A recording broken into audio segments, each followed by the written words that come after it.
Saya tak share screen. Tak jarang sekali mata kuliah ini ya.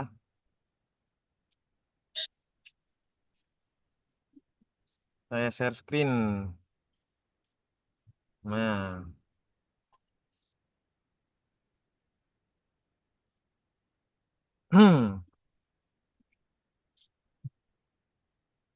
kalau yang assessment kemarin ya sama. Ini Brown juga ini yang bukunya Brown. Bukunya ini ya kemarin ya, The Teaching Principle. Ini ya buku utama kita. Sampai mana sampai saya juga lupa. Ngomongkan apa juga belum paham saya. Kalau lihat CPMK-nya, sekarang ini ini pertemuan ke berapa ini ya? Saya lupa. Eh, pertemuan ke berapa ini? Kurang tahu, Pak. Jarang masuk soalnya juga. Jarang ada ini kemarin kena akreditasi, terus kena kelupaan juga pernah ya. Ada kegiatan. Hmm. Mungkin pertemuan ke ini mungkin ya. Tiga kayaknya, Pak. Ketiga ini ya. Sekarang ketiga ini mungkin ya. Physical environment, tata letak kursi, meja, pencahayaan, kebersihan ini. Coba sih saya lihat di Brown ini. Kira-kira ini ngomong apa hari ini? Diskusi apa? Iya antara 3 dan 4 lah. Benar juga. Kita nggak usah ngomongkan histori, sudah kita skip aja ini.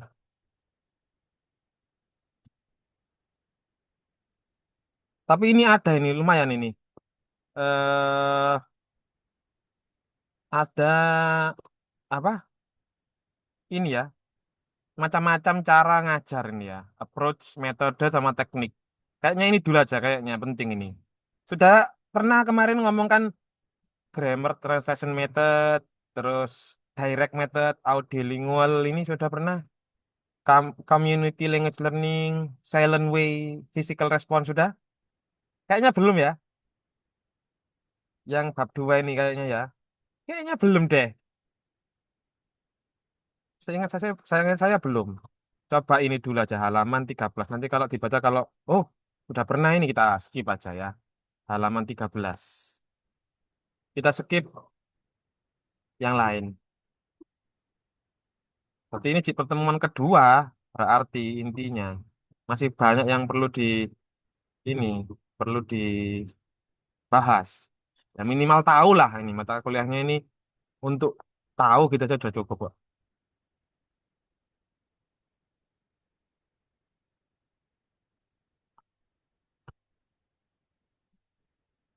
Bukunya ini bisa di-download di ini ya, bisa di-download di internet ya. Ini terbolak-balik ini. Kalau kurang jelas nanti bisa di-download sendiri di internet. Judulnya ya ini judulnya. Nah, tadi itu. Mana? Bukunya pegangannya ini tambahan. Teaching by Principle. Ini. Yang edisi ketiga. Saya punyanya yang edisi ke ini tak kolom chat kamu cari sendiri ya kalau mau cari bukunya. Nah, hari ini kita fokus ngomongkan bedanya antaranya teknik, metode, sama pendekatan, approach. Bedanya apa sih ini? Dan teknik-teknik menurut sejarah itu apa saja? Ya, caranya ngajar itu, caranya itu loh ini, caranya itu, ya apa sih caranya ngajar itu? Nah, kalau yang sudah katamu ketahui kan teorinya ini kan, kalau sudah diajari Pak Evan ya, psikologi pendidikan, itu kan ada behavioristik. Ya, kalau di eh, psikologi pendidikan itu kan begitu, pengulangan. Itu kan terlahir dari anjing yang dikasih makan, tapi sebelum makan dikasih bel dulu. Setiap mau dikasih makan, besoknya dikasih bel dulu gitu. Akhirnya setahun berikutnya kalian terbiasa, dikasih bel pun meskipun nggak dikasih makan, itu kan dia datang anjingnya. Ya, pengulangan-pengulangan, ini yang klasik ya. Dan ini yang digunakan untuk sampai sekarang untuk anak-anak ya. Jadi kalau anak-anak SMA beda. Jadi apa sih, Pak? Eh, ini kok agak lemot ya. Saya scroll ke atas saya sulit ya. Nah. Oh, tanya Mas Mas Abim, silakan tanya. Apa tanya? Pak, terakhir sampai bab face validity. Oh, ini yang anu, ini yang kemarin ya. Iya. Sekarang kita bab 2 gak salah kan? Langsung ke bab 2 ya. Chapter chapter 2 ini ya. Halaman 13 tapi agak sulit ini scrollingnya. Lah, intinya pokoknya sebenarnya tugas-tugas ini ada tugas-tugas juga, Rek. Ada tugas-tugas yang perlu dilakukan ya, diskusi juga. Ya, yang kemarin ini.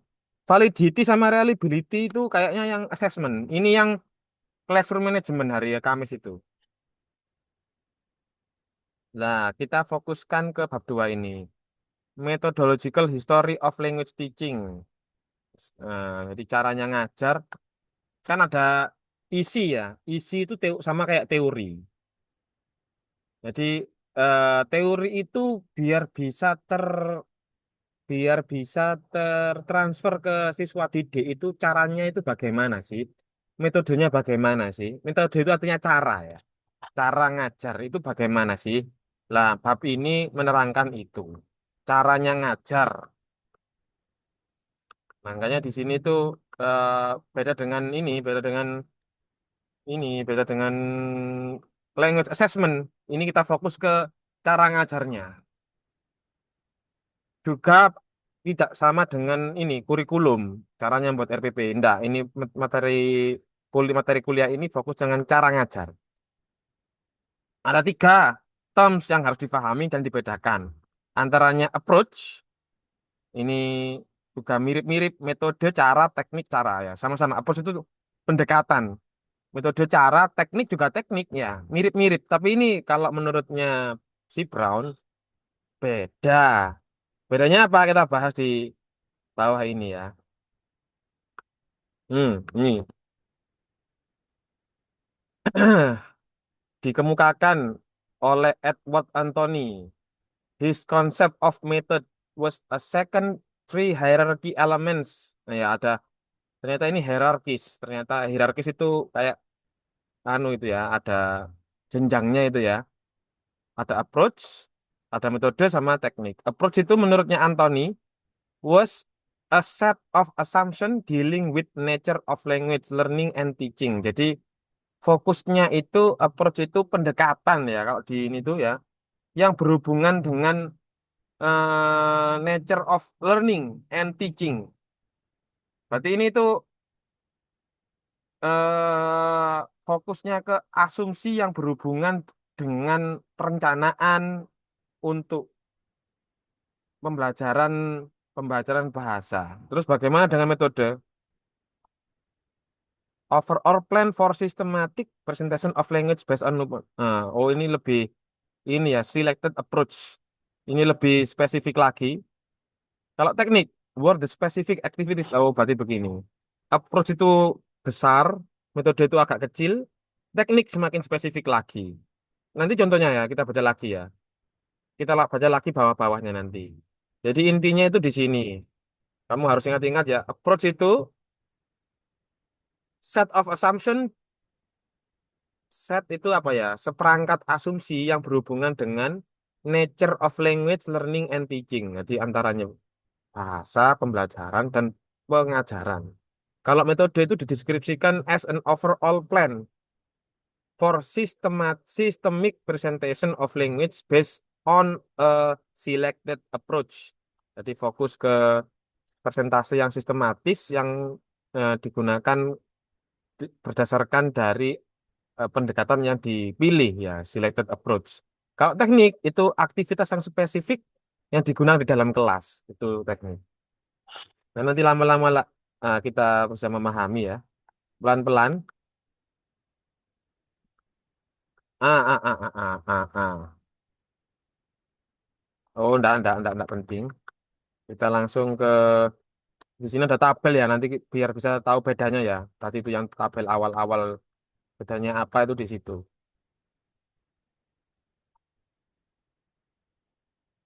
Ini kebanyakan.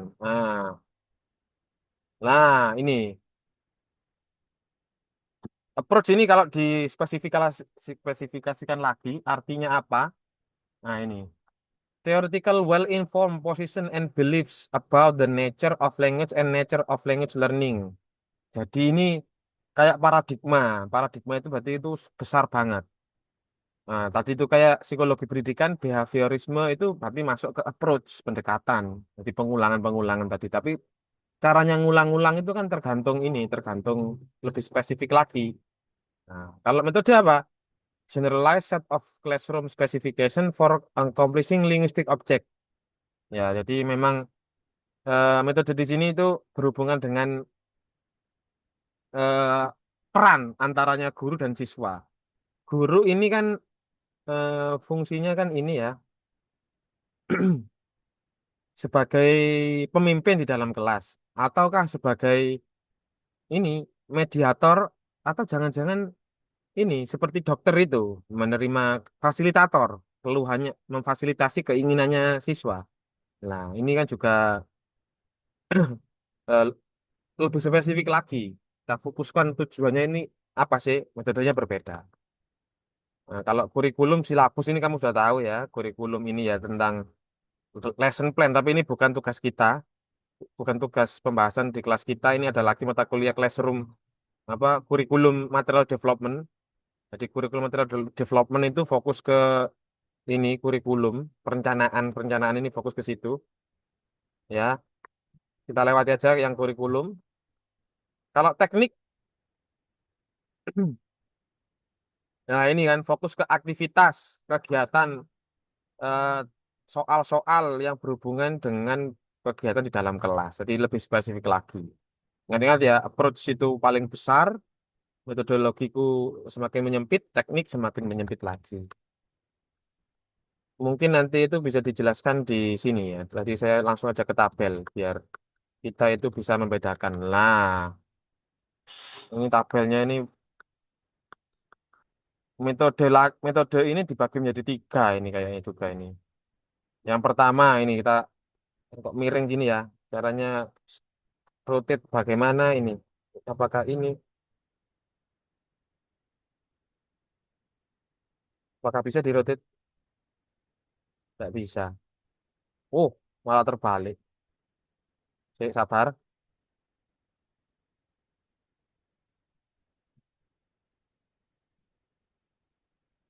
Nah, bisa. Loh, di sini ada approach, design sama prosedur. Di dalam metode ini ada lagi spesifik. Loh, kok di sini kok ada lagi ya? Tadi kan approach itu paling general ya. Sekarang kok jadi spesifik metode masuk ke metode. Kita baca aja, loh. Kalau biar nggak bingung. Ya, jadi approach di sini ada beberapa bagian. A theory of native teorinya ya. Theory of native language. Caranya ngajar bahasa asing itu ada teorinya. Ada apa sih namanya itu tahu teori itu ide yang belum terrealisasikan ya. Teori itu fokus ke yang besar dulu. Ideologi itu lahirnya sebuah teori, tapi teori nanti itu bisa ini bisa berkembang dengan zaman, bisa diubah-ubah gitu. Nah, ini contohnya di sini. An account of nature of language proficiency, an account of basic unit of language structure. Ya, jadi memang ini fokusnya itu apa ya? Kalau kita dilihat ya, kalau language proficiency ini ya, Prof, mana sih intinya itu? Contohnya itu kayak ini loh. Sebentar,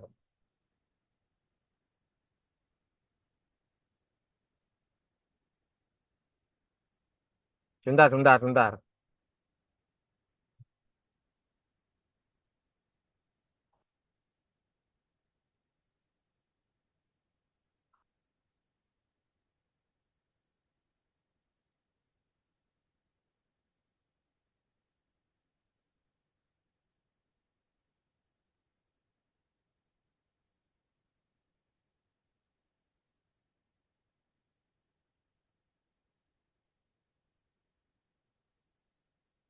Jadi hakikat bahasa itu apa? Misalkan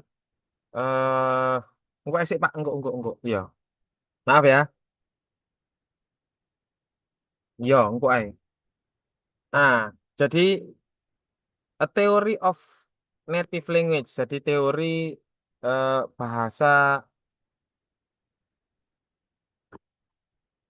bagaimana bahasa itu bekerja itu apa sih? Nah, ini poin-poinnya. Ada penjelasan tentang hakikat atau sifat dari kemahiran berbahasa. Artinya menjadi sebuah kita itu mahir dalam berbahasa itu menjadi mahir itu bagaimana gitu. Atau penjelasan tentang unit-unit dasar struktur bahasa, misalnya fonem, morfem, atau kalimat atau tata bahasa itu ya di sini tuh fokus ke approach itu begitu. Kita fokus kita ngajar itu loh.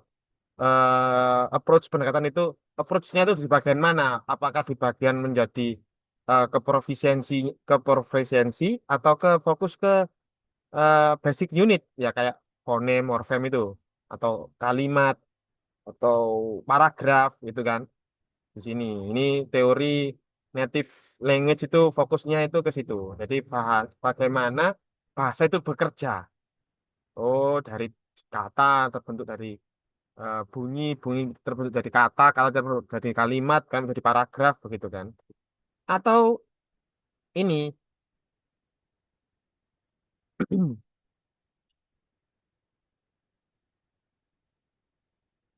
atau ini jadi nomor dua ini teori of human nature of language bagaimana orang belajar bahasa, bagaimana manusia itu belajar tentang bahasa. Contohnya misalkan di sini penjelasan tentang proses psikolinguistik atau kognitif yang terlibat dalam pembelajaran bahasa. Ya misalnya bagaimana otak memproses atau menyimpan bahasa dalam pembelajaran gitu misalnya. Di sini nih. Fokus ke kognitif psikologi. Jadi ada kan ya short term memory, working memory, ada long term memory. Bagaimana bahasa ini bekerja di otak manusia ini bagaimana? Atau yang ini ya, menjelaskan tentang kondisi-kondisi yang memungkinkan proses kondisi yang memungkinkan bagaimana proses penggunaan bahasa tersebut. Misalnya ya, fokus ke lingkungan belajar misalkan atau yang mendukung motivasi mereka atau umpan balik dalam pembelajaran. Nah, di sini ini fokus ke eh, penggunanya, apa manusianya yang berbahasa berbahasa Inggris. Apakah fokus ke dirinya internal kayak working memory, psikologi, motivasi begitu ya.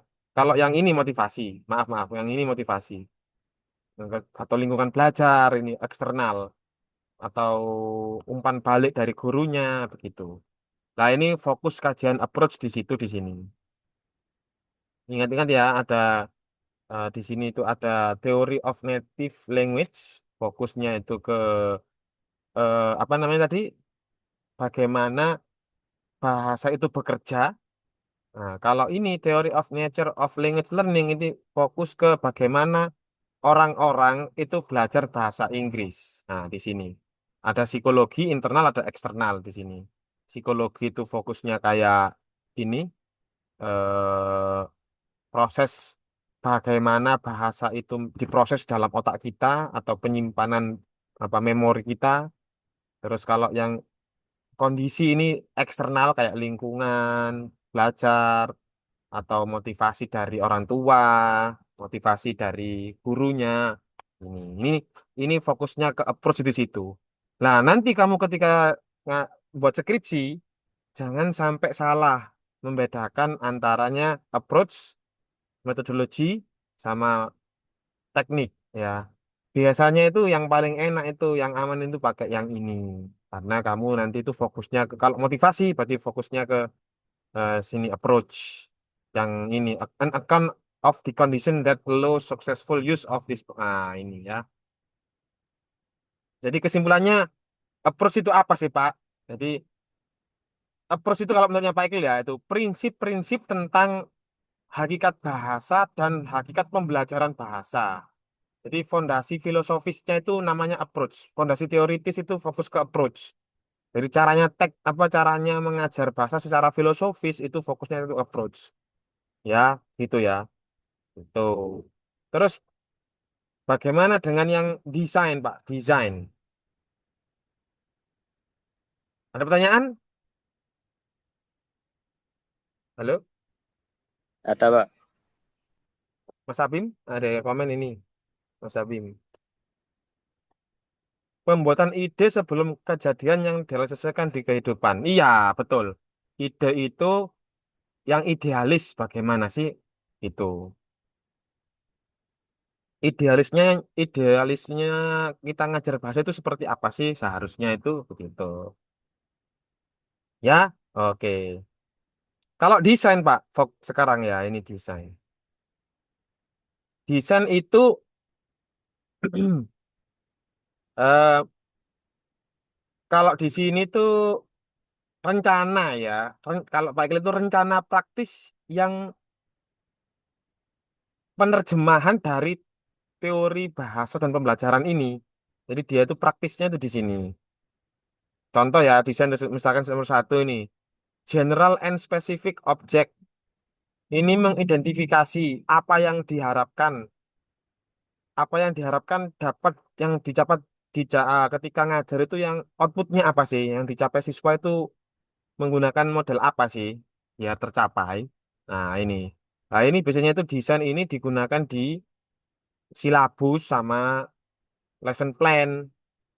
Ketika eh, misalkan Pak Ikil ini ngajar classroom management, ketika sudah ngajar classroom management, ingin apa sih? Oh, kan kayak gini kan, kayak kemarin tuh loh, Rek. Ini kan silabus sama RPP. Di sini kalau kita lihat, oh capaian pembelajarannya itu mahasiswa mampu menjelaskan konsep dasar tujuan dan urgensi language classroom. Oh, menganalisis faktor-faktor yang, nah ini kan, banyak ini kan, capaian pembelajarannya.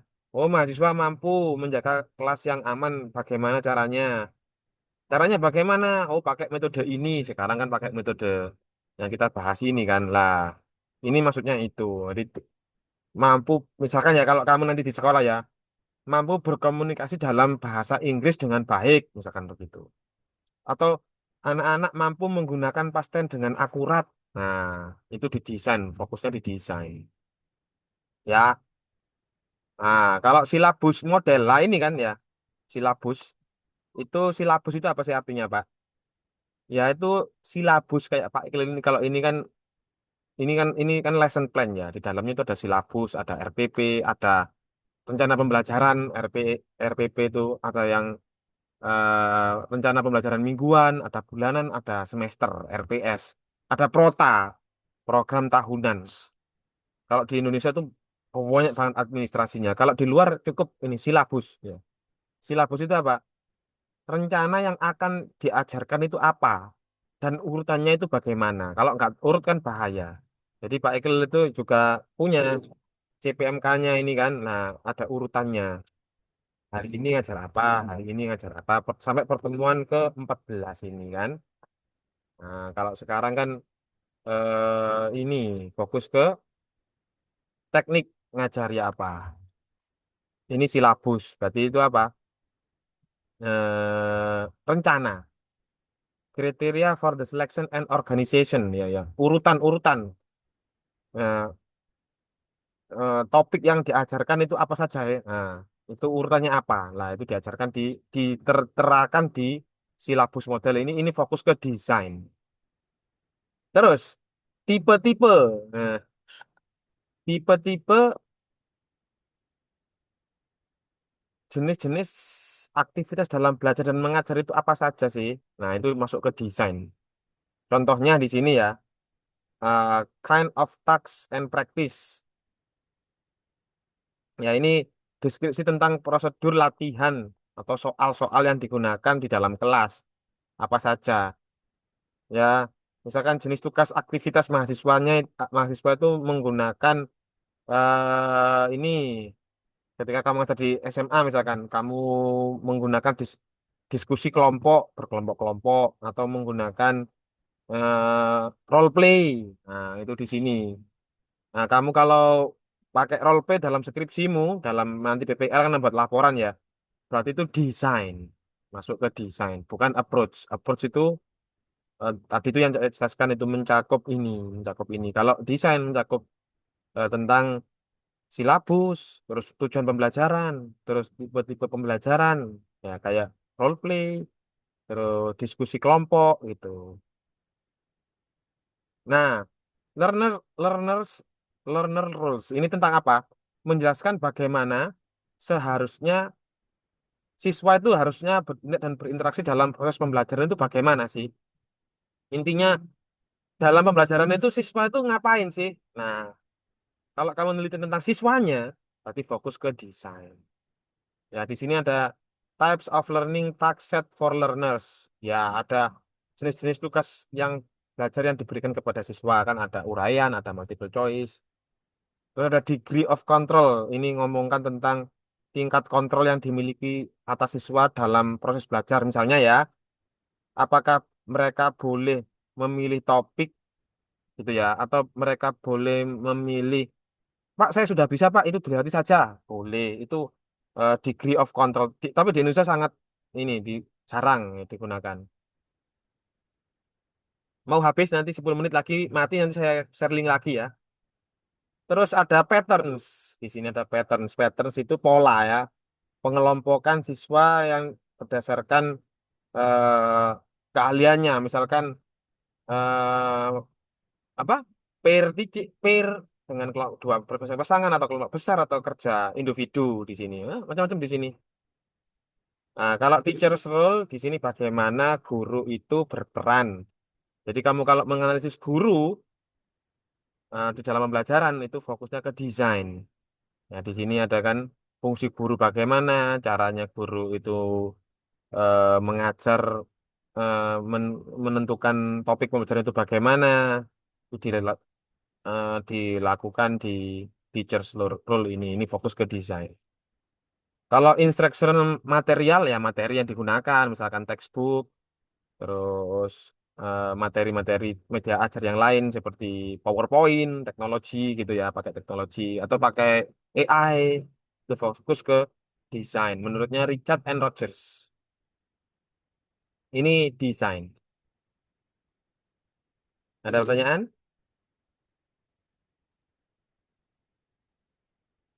Ada pertanyaan, teman-teman?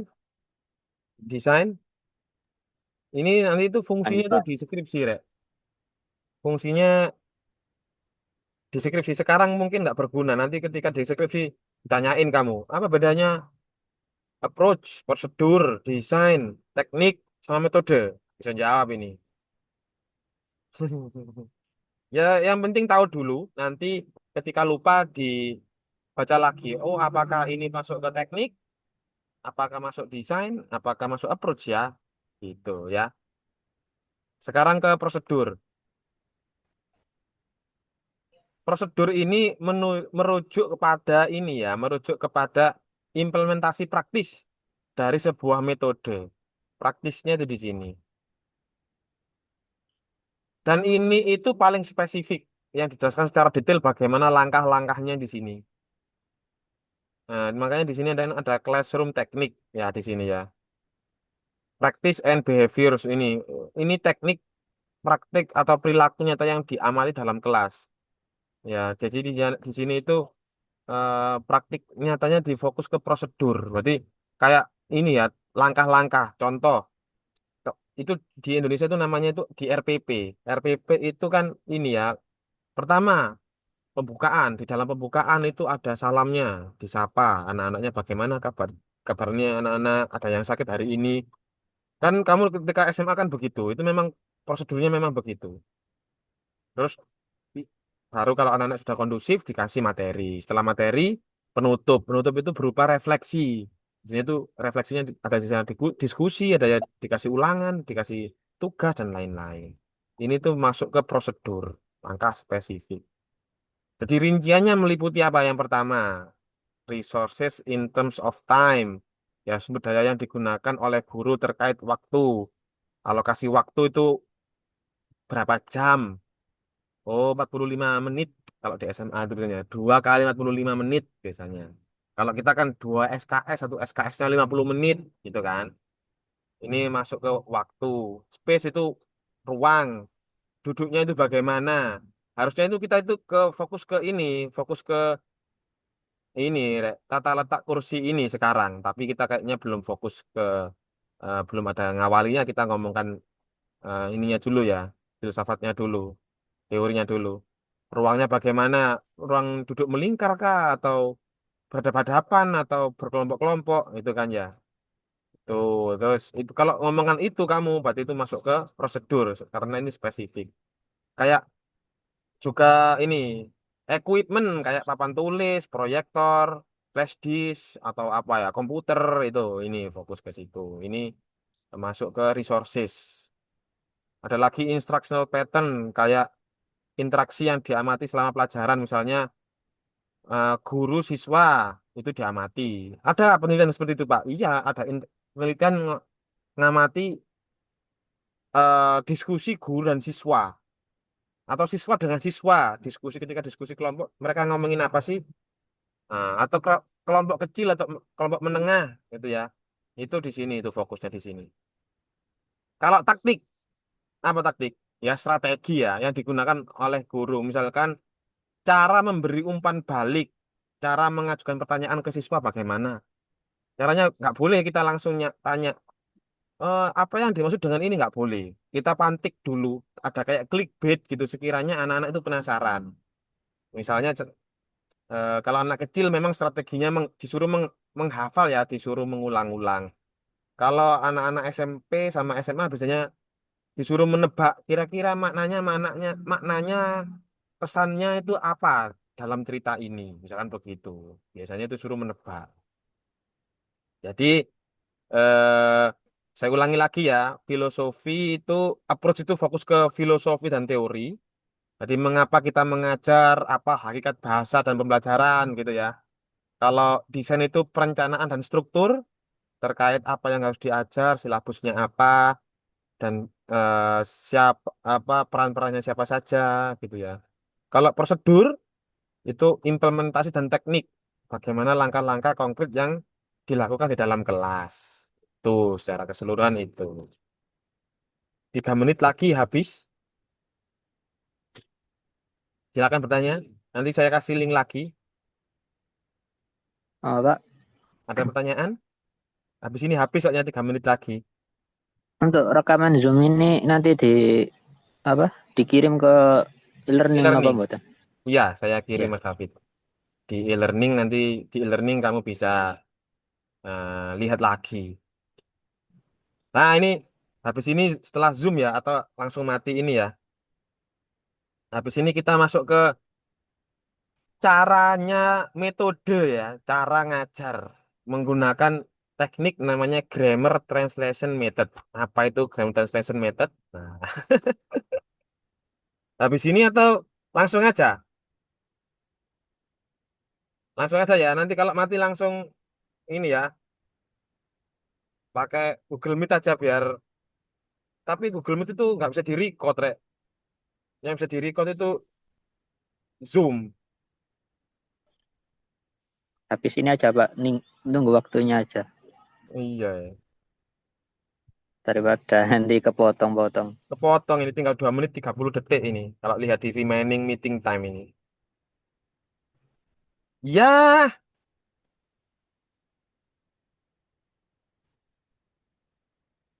ini ya. Kalau saya ya pantik ya begini. Jadi eh, grammar translation method ini mode pembelajaran secara klasik. Hmm, klasikal ya. Memang fokus ke grammar biasanya itu atau hafalan. Kayak past tense, present tense, future tense itu fokus ke classical method ya. Jadi kayak ya itu fokus ke klasik. Kayak ya apa ya? Kita menerjemahkan itu kan harus tahu grammarnya, ya kan? Nah, itu makanya namanya grammar translation method. Jadi tujuan memang kita kan ini ya, eh apa ya? Ada yang tanya tadi ini. Oh, Mas Hafid tanya, Mas Hafid. Apa Mas Hafid? Sudah.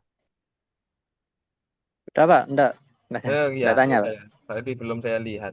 Mas Abim itu loh, Mas Abim ya. Mas Mas Abim Abim. tanya Mas Abim. Intinya metode klasik dalam mengajar, betul.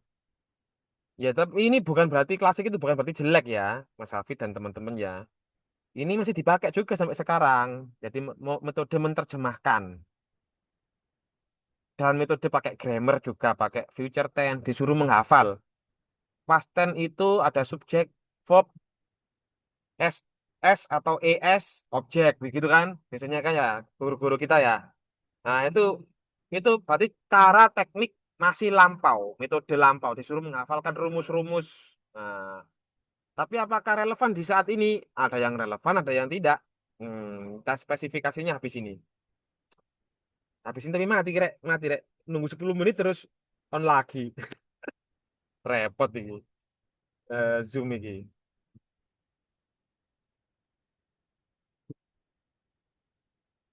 Ya, mati ini kayaknya.